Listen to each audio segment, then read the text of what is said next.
En la jornada anterior lo había anunciado el ministro de Economía, Danilo Astori, que iba a haber, por cierto, un comunicado del Banco Central sobre el estancamiento de la economía uruguaya. De hecho, la actividad económica se estancó en un 0,2%, disminuyó un 0,2% en los últimos meses, y hoy está aquí Federico Comesaña para analizar esto, cuáles son las principales causas que lleva precisamente a este estancamiento de la economía. ¿Cómo te va? Buen mediodía. Buen mediodía. Vamos a analizar si el principal indicador de la economía uruguaya, que es el PIB, el PIB, el Producto Interno Bruto, que es el indicador que nos permite ver cómo ha sido la generación de riqueza de la economía uruguaya, en particular en el primer trimestre del año. Y lo que muestra es un panorama muy similar al que veíamos anteriormente y el que esperaban los analistas. De hecho, la economía uruguaya acumula, si vemos en esta gráfica, 4 trimestres consecutivos sin crecer.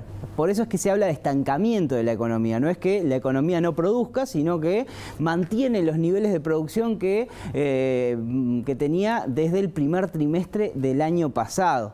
Y cuando hacemos, digamos, cuando desagregamos esa información, lo que vemos es que hay dos grandes realidades en la economía uruguaya. Si analizamos por sector de actividad en la segunda gráfica, lo que vamos a ver es que los sectores que crecen están muy concentrados en servicios públicos, en particular suministro de energía, gas y agua. Eso tiene mucho que ver, ese salto de casi un 20% respecto al primer trimestre del año pasado, tiene mucho que ver con la generación de energía hidroeléctrica, debido a que el primer trimestre del año pasado fue un trimestre de sequía y este arranque del año con normalidad y con molinos funcionando a tope genera, digamos, un 20% más en este rubro que tiene un peso relevante a nivel de la actividad económica. Y transporte y comunicaciones, por otro lado, que también tiene un empuje por el lado de comunicaciones, en particular las transmisiones de datos por parte de Antel. Con lo cual tenemos servicios públicos en particular que crecen y empujan la economía, en contraposición con las otras actividades que tienen una caída, en particular una caída fuerte en el comercio debido a una mala temporada turística en el arranque del año.